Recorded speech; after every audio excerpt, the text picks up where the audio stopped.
Audio Jungle.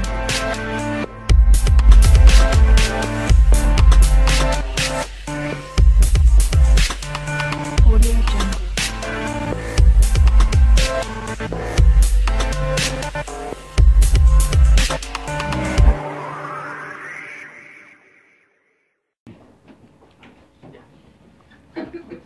Nosotros estábamos hablando de una serie de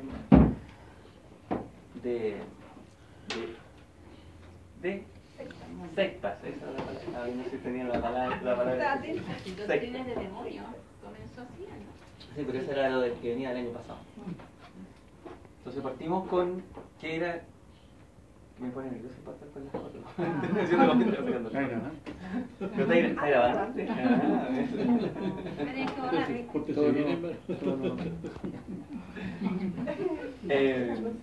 Estamos hablando de las distintas reuniones que hemos tenido. Estamos hablando sobre distintas sectas, qué es lo que creen. Y además de discutir temas puntuales de la escritura, para poder aclarar también qué es lo que enseña la Biblia directamente y qué es lo que enseñan y contraponerlo contra las doctrinas que tienen estas sectas. ¿Ya?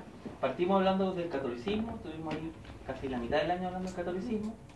Después se habló del mormonismo, la distinta, qué es lo que creía el mormonismo, todas cuáles son sus doctrinas, en forma general, por supuesto.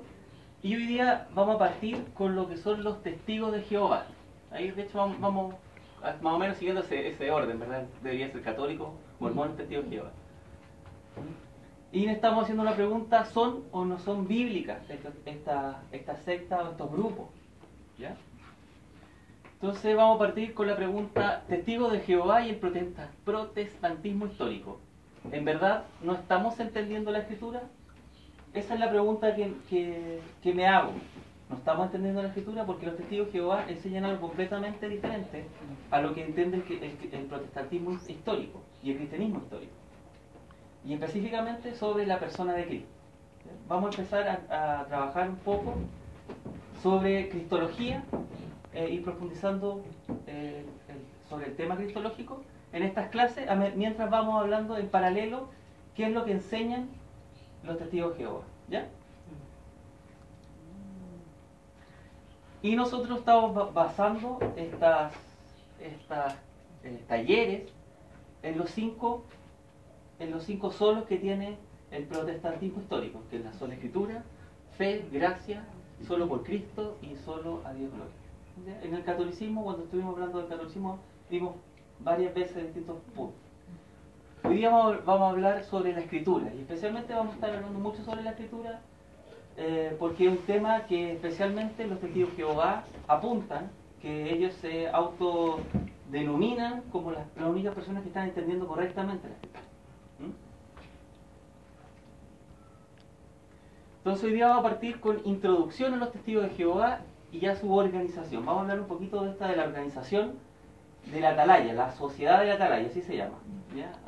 Que la sociedad de la Atalaya es la responsable de editar y de imprimir y de distribuir la famosa revista Atalaya, ¿ya?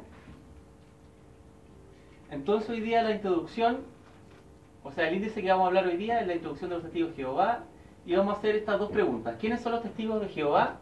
Vamos a hacer una pequeña introducción donde les voy a presentar un video que vamos a ver un pedacito de un documental para hacerlo más ágil, así no estoy contándole todo el tiempo yo la historia, sino están viendo una recreación. Después vamos a ver qué afirma ser la asociación de la Atalaya, cuáles son sus afirmaciones, qué dicen ser ellos en la tierra. Y finalmente vamos a hablar sobre la problemática de la interpretación privada. ¿Ya? Esos son los temas que tenemos hoy. Hoy día no vamos a partir con cristología, sino vamos a dejarlo ya para el próximo taller. Entonces vamos con la pregunta: ¿quiénes son estos testigos de Jehová? Y aquí en la foto que está ahí vemos al señor que es el fundador no de los testigos de Jehová precisamente, sino de unos que se llamaban, que fue el grupo originador de lo que hoy conocemos como los testigos de Jehová, que es los estudiantes de la Biblia internacional. Así se llamaba el grupo que fundó el señor Charles Taze Russell. en el año 1870 aproximadamente. En esos años fundó esta organización, ¿ya? Este señor tiene algunas conexiones con adventistas y es por eso que muchas de su teología o de sus enseñanzas está muy relacionada con los adventistas. Después vamos a hablar, después de los testigos de Jehová vienen los adventistas, que son anteriores al grupo de los testigos de Jehová, y es interesante también analizar cuáles son las creencias históricas, porque van cambiando con el tiempo, y para poder ver los orígenes de esas creencias. Y recién ellos empezaron a llamar testigos de Jehová a partir del año 1931. Ahora tengo una duda, no sé si es 1921 o 1931, pero lo vamos a ver en el documental, ¿ya? Porque en esa época, después de la muerte de este señor Russell, recién se fundó los Testigos de Jehová. El señor Russell nunca presidió una organización que se llamara Testigos de Jehová, ¿ya? Así que vamos a ver un video ahora.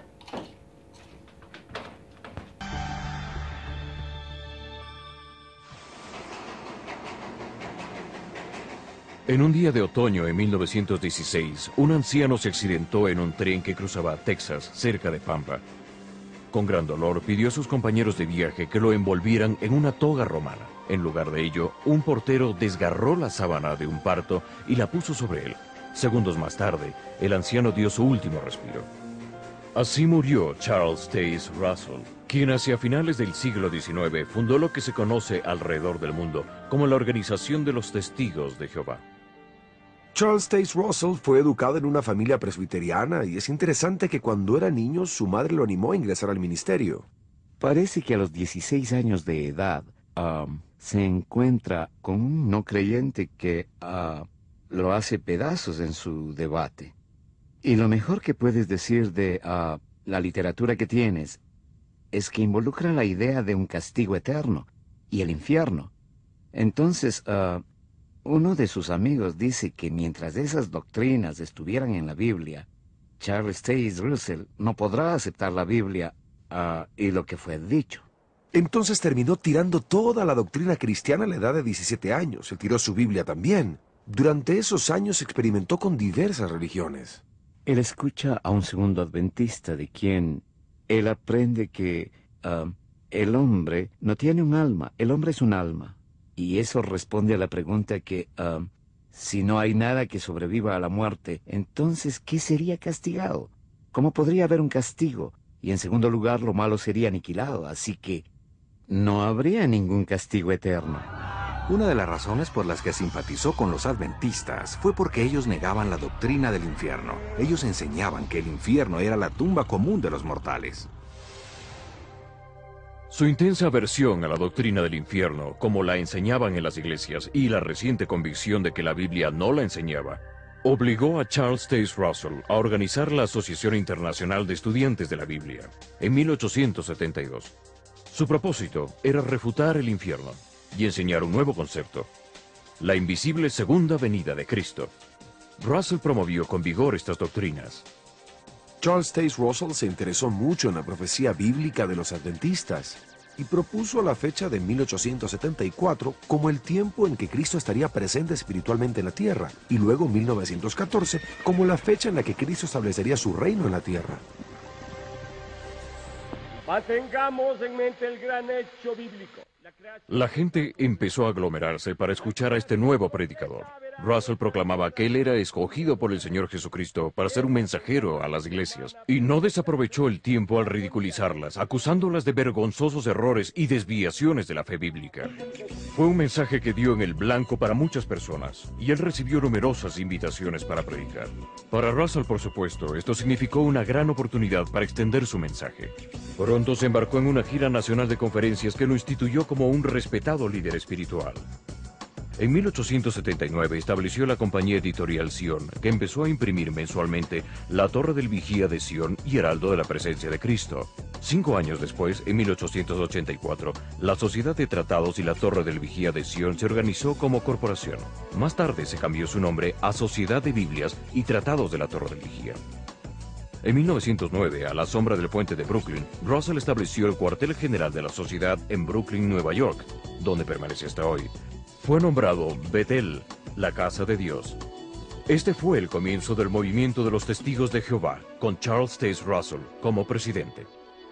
Es interesante que durante esos años Charles Taze Russell se adentró en la piramidología y creía que Dios mismo diseñó la Gran Pirámide. Creía que midiendo los corredores interiores de la pirámide se podía calcular años precisos. Y así, al añadir 2 corredores diferentes, obtuvo el total de 1874, lo que sustenta su idea de que Cristo iba a estar espiritualmente presente durante ese año. Desafortunadamente, también dijo que una de las señales de que Cristo estuviera espiritualmente presente sería que la ira de Dios se derramaría sobre todo hombre. Y eso no pasó. Entonces se preguntó qué estaba pasando con sus profecías. Más tarde profetizó que los cristianos serían arrebatados de la tierra en 1910 y que el fin del mundo ocurriría en 1914, fecha en la que Cristo establecería su reino. Charles Taze Russell murió en 1916 sin ver ninguna de sus profecías hechas realidad. Murió desilusionado.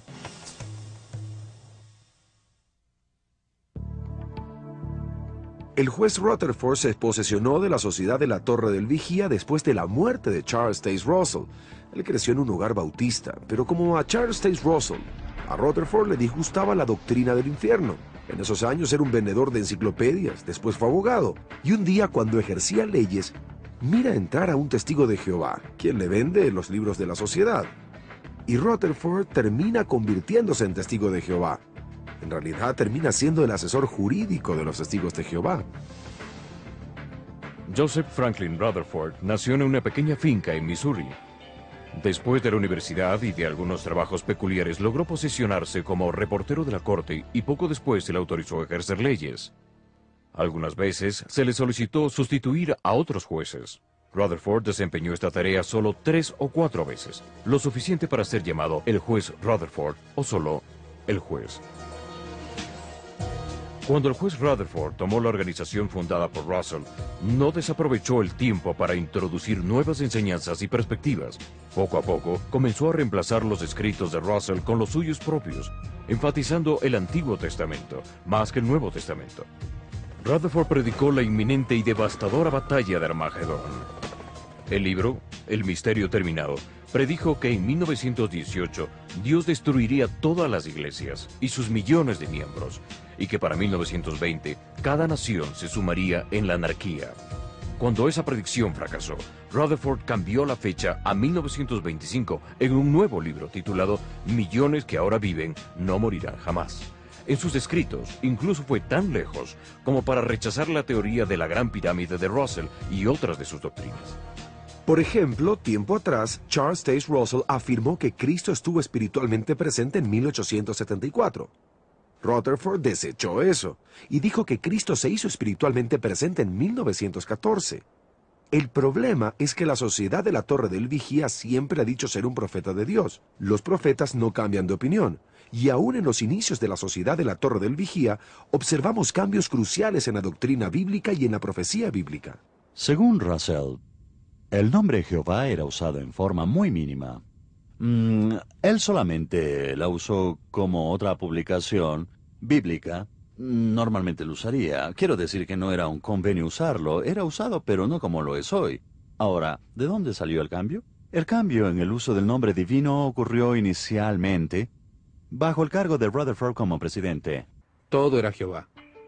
Y eso es porque él odiaba las iglesias, odiaba todo lo que ellas sustentaban, odiaba el nombre de Jesucristo. En efecto, a propósito, él trajo esta nueva doctrina y puso a Jesús en segundo plano. También predicó en contra de usar la cruz o cualquier cosa que mencione el nombre de Jesús, que hable de Jesús. Todo era Jehová. En una convención en 1931, Rutherford propuso cambiar el nombre de su organización de Asociación Internacional de Estudiantes de la Biblia a Testigos de Jehová, un nombre basado en Isaías 43:10. Vosotros sois mis testigos, dice Jehová, y mi siervo que yo escogí. En el mismo año, 1931, el juez Rutherford también cambió la respetable revista La Torre del Vigía de Sion y Heraldo de la Presencia de Cristo. Esta había sido publicada desde 1879 y él le dio un nuevo nombre. La Atalaya, anunciando el reino de Jehová, la que ahora es una de las revistas de más amplia circulación en el mundo. Rutherford pasó sus últimos años en el santuario Belzarim, cerca de San Diego, que fue originalmente edificado por la Sociedad para los Antiguos Patriarcas, Abraham, Isaac y Jacob, con la convicción de que ellos retornarían en 1925. Joseph Franklin Rutherford, el juez, murió de cáncer en 1942. Al final, fue un alcohólico y un hombre decepcionado y arruinado. Bajo la dirección de Rutherford, los testigos comenzaron a atacar el orden social existente. Denunciaron la observación de los días feriados cristianos y nacionales y los cumpleaños y prohibieron las transfusiones de sangre. Se rehusaron a saludar a la bandera, a realizar el servicio militar y fueron disuadidos de votar en las elecciones.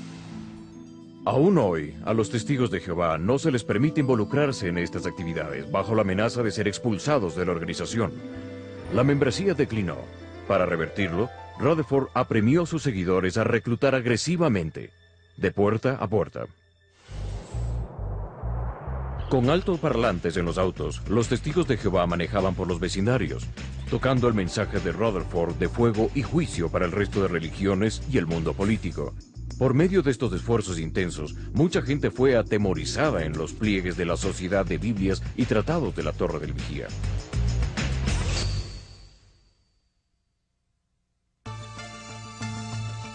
Después de la muerte de Rutherford, Nathan Homer Knorr fue elegido presidente.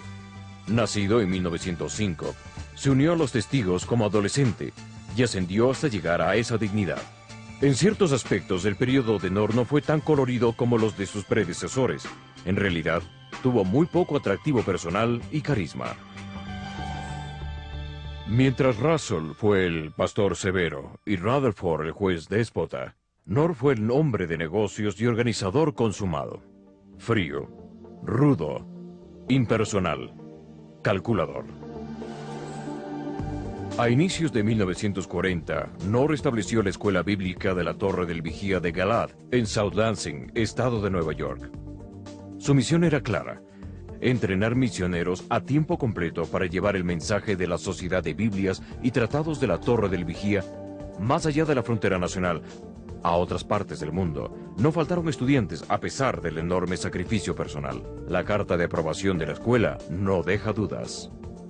Por favor, traiga su certificado de nacimiento o su equivalente. No planifique regresar a su hogar después de completar el curso. Sin duda, usted irá directamente de Galaad a su nueva asignación. Vendimos el auto y el tráiler. Dijimos adiós a todos porque nunca pensamos volver a verlos. Este nivel de compromiso y voluntad de ofrecer sacrificios personales ayudó a que la Sociedad de Biblias y Tratados de la Torre del Vigía creciera rápidamente en el extranjero. Hoy, los misioneros de los Testigos de Jehová propagan sus enseñanzas en más de 230 países. Ya que la Biblia usada por los cristianos durante siglos no sustentaba claramente las doctrinas de los testigos, Knorr decidió crear una Biblia que resolvería ese problema: la traducción del Nuevo Mundo de las Escrituras. Más que nunca, Knorr, el astuto comercializador, manipulador y negociante, mantuvo las prensas vibrando, incrementando en gran medida la producción de libros y revistas a niveles récord. Después de 35 años de servicio como presidente de la Sociedad de Biblias y Tratados de la Torre del Vigía, Nathan Homer Knorr murió el 8 de junio de 1977.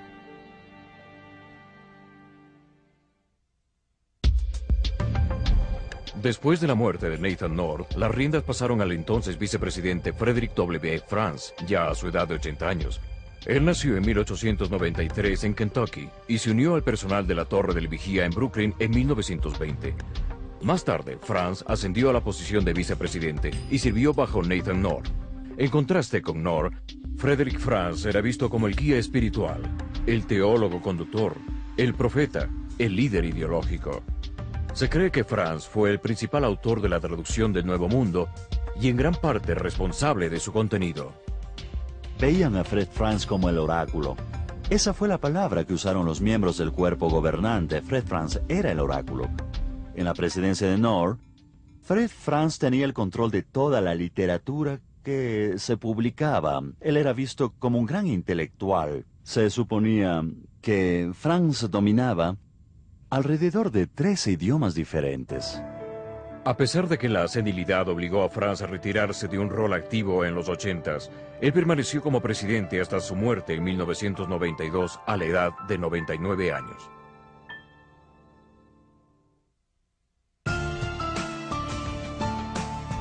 Después de Franz, Milton Henschel fue elegido como el quinto presidente de la Torre del Vigía.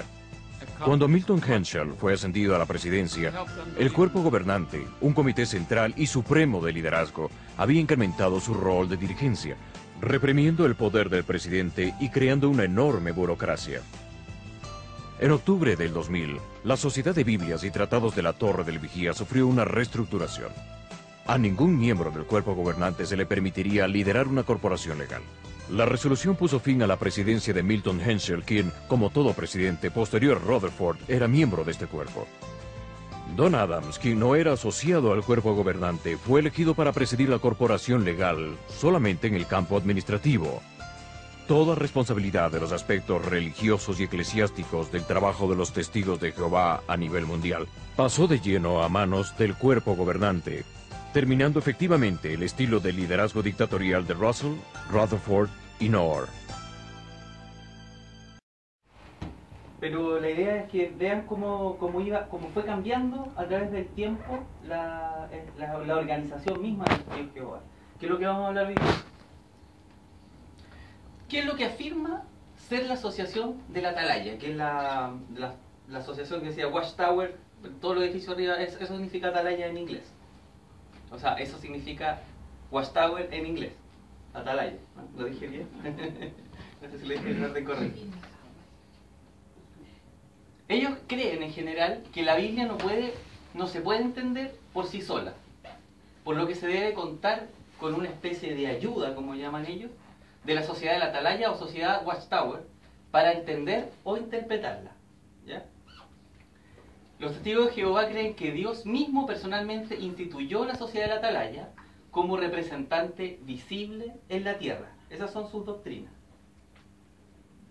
La sociedad de la Atalaya, aquí estoy citando lo que ellos mismos han publicado en las revistas de la Atalaya.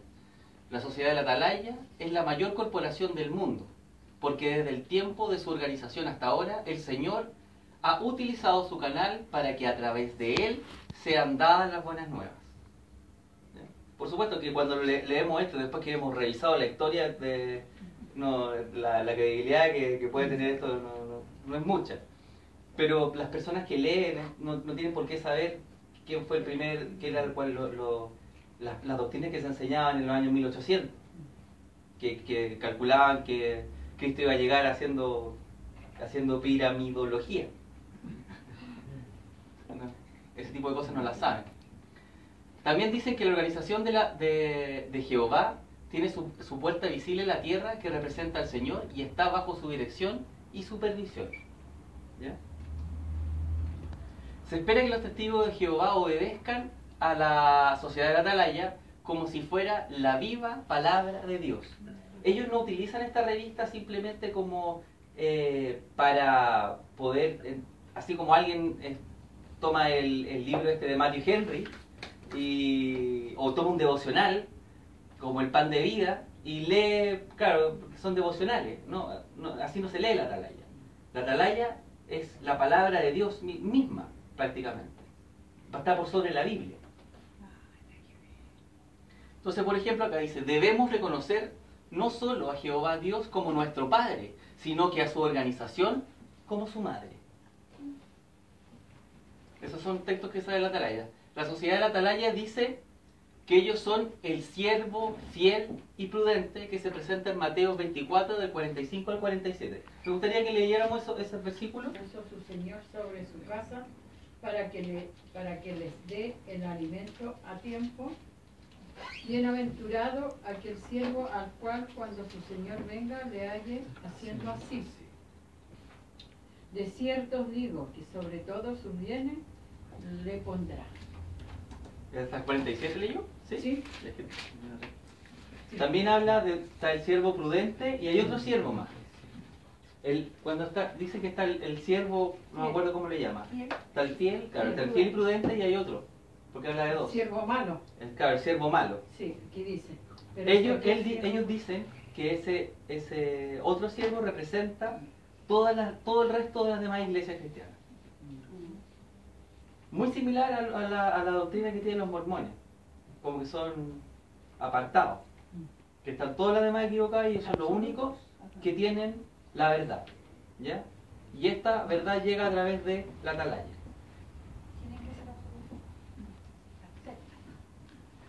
Entonces acá, por ejemplo, dijo Rutherford, que era el segundo, que fue el segundo presidente de la Sociedad de Atalaya, como vimos en el video, dijo que los seguidores de la sociedad, o los llamados ungidos de Cristo, son el colectivo instrumento elegido por Dios.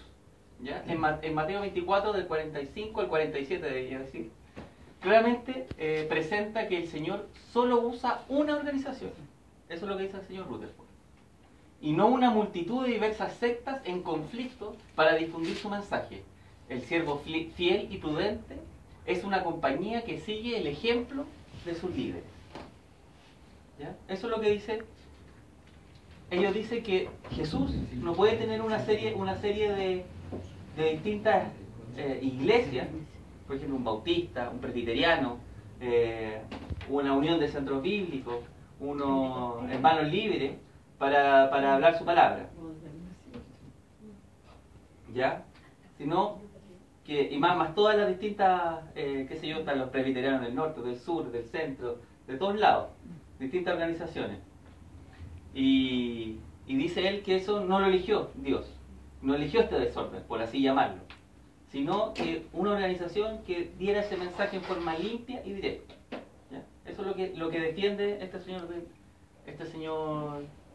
de la asociación, de la Atalaya.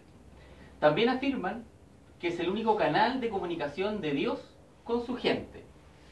Aquí citando, digo, nosotros todos necesitamos ayudas para entender la Biblia y no podemos encontrar una guía bíblica para nuestras necesidades fuera del siervo fiel y prudente. El siervo fiel y prudente son ellos mismos, eso es lo que están diciendo. O sea, yo no puedo entender la Biblia si no es a través de la Atalaya. Eso es lo que dice.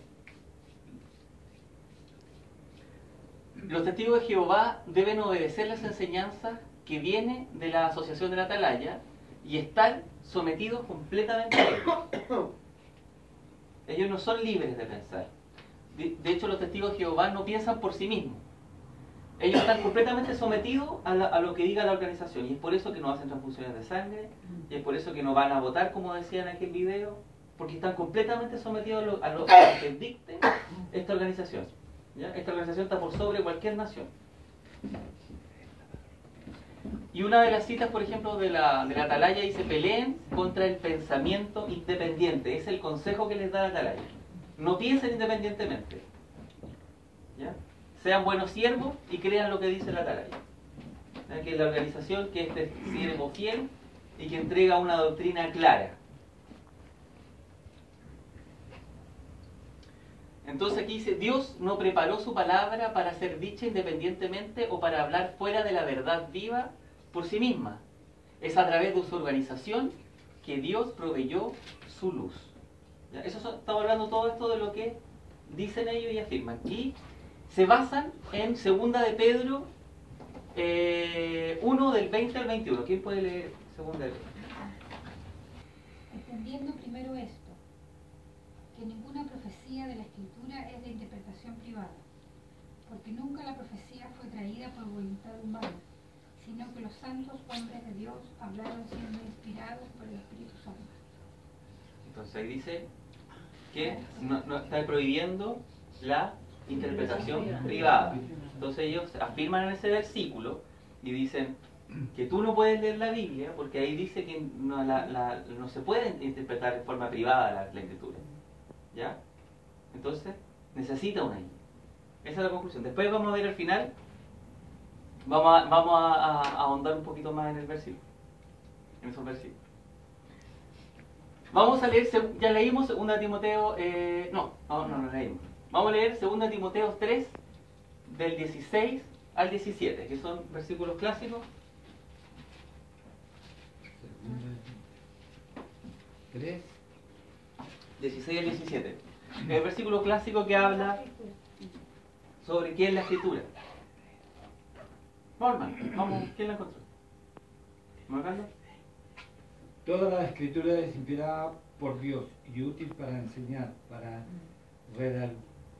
redarguir, para corregir, para instruir en justicia, a fin de que el hombre de Dios sea perfecto, enteramente preparado para toda buena obra. Entonces ahí habla de que toda escritura es inspirada por Dios. ¿Y qué más? Y útil para enseñar, para redarguir, para instruir. Cuando se refiere a la escritura, ¿se está refiriendo a un grupo específico? Solo la escritura, ¿no? Está hablando solamente de la escritura. La Biblia es la propia, como dice ahí, la Biblia es su propio intérprete. Eso es lo que quiere decir. Esa es la regla de oro de la interpretación bíblica. Nosotros tenemos que, cuando interpretamos la Biblia, no necesitamos de alguna otra organización. Nosotros tenemos que entender la escritura según en forma literal. Esto quiere decir que tengo que leer la escritura según su género. Si es poesía, lo entiendo como poesía. Si es historia, lo entiendo como historia. ¿Ya? Eso es. A eso se refiere con una interpretación literal. O sea, usando el sentido común. Exactamente, usando el sentido común, y lo más importante, no solamente leer todo el libro que corresponda, con el contexto del libro propiamente tal, sino también ver el contexto general de toda la escritura, verla como un todo. Eso es importante para la interpretación bíblica. Entonces es importante eso porque debo tenerlo claro. Entonces el entendimiento de la escritura es la inteligencia que nos da Dios para comprender, la cual no podemos torcerlo, o sea, no deberíamos estar en contra de nuestro propio entendimiento de la escritura. O sea, Dios lo dice que es así, no puedo darlo vuelta, ni torcerlo, ni cambiarlo. Exactamente. ¿No es cierto? Exactamente.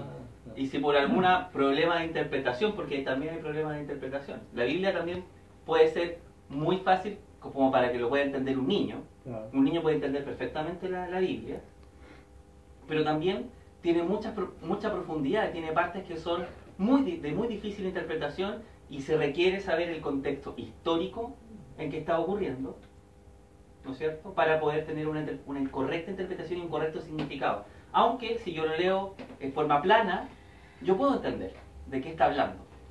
¿Ya? Por supuesto, ahí con la historia y con todo este tipo de ayuda que me pueda dar una mejor interpretación de la escritura, claro, yo voy a mejorar y voy a profundizar mi conocimiento sobre la escritura. ¿Ya? Pero no es que la necesite propiamente tal. La Biblia se interpreta por la Biblia. ¿Ya? Entonces dice, la Biblia no puede ser interpretada de acuerdo a nuestros deseos y prejuicios. Nosotros debemos buscar entender qué realmente está diciendo y alejarnos de forzar nuestros propios puntos de vista. Entonces nosotros siempre tenemos que, cuando leemos la Biblia, tenemos la responsabilidad de hacer una exégesis, de sacarle lo que dice la Biblia, sin nosotros llevar un preconcepto. Al principio del video vimos como el señor Charles Taze Russell, le cambié el nombre. Sí, está bien. ¿Sí? Así, ya. Porque parece... Rutherford era que me lo confundí. Este señor al principio no le gustaba el infierno. Y es por eso que desechó toda la enseñanza cristiana. Él era presbiteriana la iglesia, que él no recuerdo bien lo que había dicho. Claro, él creció una presbiteriana y el segundo era de una familia bautista.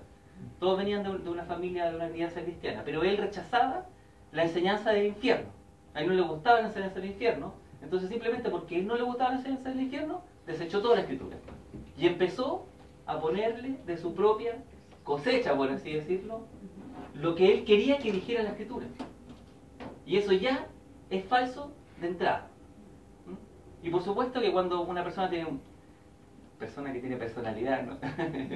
cuando estas personalidades que tienen mucho carisma y empiezan a dar alguna enseñanza que tiene algo de cristiano, pero que se parece mucho a la enseñanza del mundo, a lo que quieren escuchar, siempre van a tener la iglesia llena. Ahí vemos, por ejemplo, en la actualidad, Joel Osteen, ¿no? Así se llama, Joel Osteen, que llena la iglesia, tiene una tremenda iglesia, y simplemente lo único que enseña New Age, con cristianismo mezclado. Y vemos cómo Satanás mismo cita la Biblia con el propósito de tergiversarla. Veamos Mateo 4, del 1 al 11. ¿Alguien que lo lea de corrido? Donde vemos cómo el mismo Satanás utiliza la Escritura y la tergiversa, ¿ya? Y es lo que nosotros tenemos que evitar a toda costa. Jesús fue llevado por el Espíritu al desierto para ser tentado por el diablo. Y después de haber ayunado 40 días y 40 noches, tuvo hambre. Y vino a él el tentador y le dijo: si eres hijo de Dios, di que estas piedras se conviertan en pan. Él respondió y dijo: escrito está, no solo de pan vivirá el hombre, sino de toda palabra que sale de la boca de Dios. Entonces el diablo le llevó a la santa ciudad y le puso sobre el pináculo del templo, y le dijo: si eres hijo de Dios, échate abajo, porque escrito está, a sus ángeles mandará acerca de ti, y en sus manos te sostendrán, para que no tropieces con tu pie en piedra. Jesús le dijo: escrito está también, no tentarás al Señor tu Dios. Otra vez le llevó el diablo al monte muy alto y le mostró todos los reinos del mundo y la gloria de ellos, y le dijo: todo esto te daré si postrado me adorares. Entonces Jesús le dijo: vete, Satanás, porque escrito está, al Señor tu Dios adorarás y a Él solo servirás. El diablo entonces le dejó, y he aquí vinieron ángeles y le servían. Ahí vemos la situación, cómo Satanás utilizaba, escrito está, y le mostraba la Escritura, ¿no es cierto? Y de ahí, para tratar de manipular esa Escritura y que Jesús cayera, pero no podía caer. Bueno, siempre hay problemas de la interpretación privada. Se habla esto de la interpretación privada, que es el tema que estamos hablando ahora, y que es lo que toca ahora al principio sobre esto de la necesidad de tener un guía que esté por sobre la Biblia, para que nosotros podamos, a través de esta guía, que es la atalaya en el caso de los testigos de Jehová, podamos entender la Escritura. Hay otras sectas que también utilizan este tipo de guía, ¿ya? Nosotros sabemos, toda interpretación que hacemos nosotros es privada, porque nosotros leemos la Biblia en forma privada, ¿ya? Todavía estaba hablando de la Reforma. Durante el fin de semana pasado tuvimos el día de la Reforma, ¿no es cierto? Martín Lutero, ahí habla que la Reforma, al momento de liberar la Biblia y a llevarla a la lengua vernácula, como decía el Rafa, y cuando se lleva a la lengua de cada país, y que todas las personas la puedan entender y no esté en hebreo, por ejemplo, todavía porque si esté en hebreo estaríamos el puro pastor estaría leyendo la Escritura, estaríamos con problemas. Tenía dos riesgos. El primer riesgo es que, dos efectos. Primero, que sacó la Iglesia Católica como el monopolio de la interpretación. Ese era el primer monopolio, entre comillas. Como que eran los únicos que tenían el poder de decir qué era lo que decía, porque la demás gente no podía entender lo que decía la Biblia. Solamente las personas estudiosas que tenían que estar dentro de la Iglesia podían aprender el latín para poder leer la Biblia, ¿ya? Y no cualquiera podía tener ese privilegio. Y segundo, que puso la interpretación en manos de la gente. Entonces, al tener una Biblia en español, las personas eran libres de poder tomar esa Biblia, así como lo hicieron, para poder saber qué era lo que decía esa Biblia, qué es lo que decía la palabra de Dios. Y ellos sabían, tanto la Iglesia Católica como Lutero, y todas las personas que estuvieron antes de Lutero traduciendo la Escritura, sabían que había un riesgo, que era que hubieran interpretaciones subjetivas del texto que se separarían de la tradición cristiana histórica. eso siempre se sabe, siempre se supo, ¿ya? Que ese era el riesgo de liberar la Escritura. Y eso siempre fue el riesgo. Siempre estuvo ese riesgo, desde el principio de la cristiandad. Vamos a ver en la próxima clase, vamos a partir un poquito con hablar de historia del cristianismo y nos vamos a ir a hablar sobre, no los gnósticos, sobre los evangelios gnósticos. Ya nos vamos a ir bien para atrás. ¿Ya? Y ahí ven cuando esa libertad que se vio en el principio, ya empezaron las enseñanzas a tergiversar la palabra desde el principio de la cristiandad. Y ese era el riesgo que sabía que tanto la Iglesia Católica, que las personas que estaban atrás de la Iglesia Católica sabían que cuando tomara una persona iba a tratar de manipular la Escritura y tratar de sacar provecho de otras personas. Literalmente lo que ellos hicieron. ¿Ah? Claro, algo le va a sacar ese monopolio. Pero tal vez suavizar un poquito más de que en realidad la Iglesia Católica no era solamente porque tenían el poder económico detrás gracias a la Escritura, y gracias a la interpretación, sino que además había un riesgo, que era un riesgo teológico, de que podían manipular el cristianismo histórico, ¿ya? La tradición cristiana, ¿ya? Que ese era el riesgo. Y eso es lo que finalmente, eso es lo que vivimos después de la Reforma, ¿no? Y típico que hablan todo esto, especialmente los apologistas católicos, que empiezan a hablar de que hay 300, no sé cuántos mil de denominaciones distintas, ¿no? Que también es lo que hablan los testigos de Jehová, como que vuelven atrás, hacia una especie de catolicismo como era en la época antes de la Reforma. Quieren ahí a tener a toda la gente bien amarradita. Bueno, aquí hago que notar que interpretación privada no significa que tenemos el derecho de interpretar la Biblia como se nos ocurre, que es lo que hablábamos hace un rato. De hecho, el derecho de interpretar la Biblia, la Escritura, viene con el deber y la responsabilidad de interpretarla correctamente. Entonces, así como una ley, porque la Biblia es una ley, hay derechos y deberes. Y el derecho, cuando Dios nos dio el derecho de poder tomar la Biblia, poder leerla y disfrutarla, también nos dio el deber de hacerlo en forma correcta. ¿Ya? Entonces los creyentes deben ser responsables de entender los principios de interpretación y evitar el riesgo del subjetivismo. ¿Ya? O sea, de lo que hablábamos hace un rato atrás, de ponerle de mi cosecha dentro de lo que dice la Escritura. ¿Ya? Y dejando de ver la Escritura como un todo, sino tomando un versículo, que muchas veces las personas lo hacen, toman un versículo de acá y inventan una doctrina nueva. ¿Ya? Y por supuesto esa doctrina lo beneficia de alguna forma, porque si no, no lo inventaría.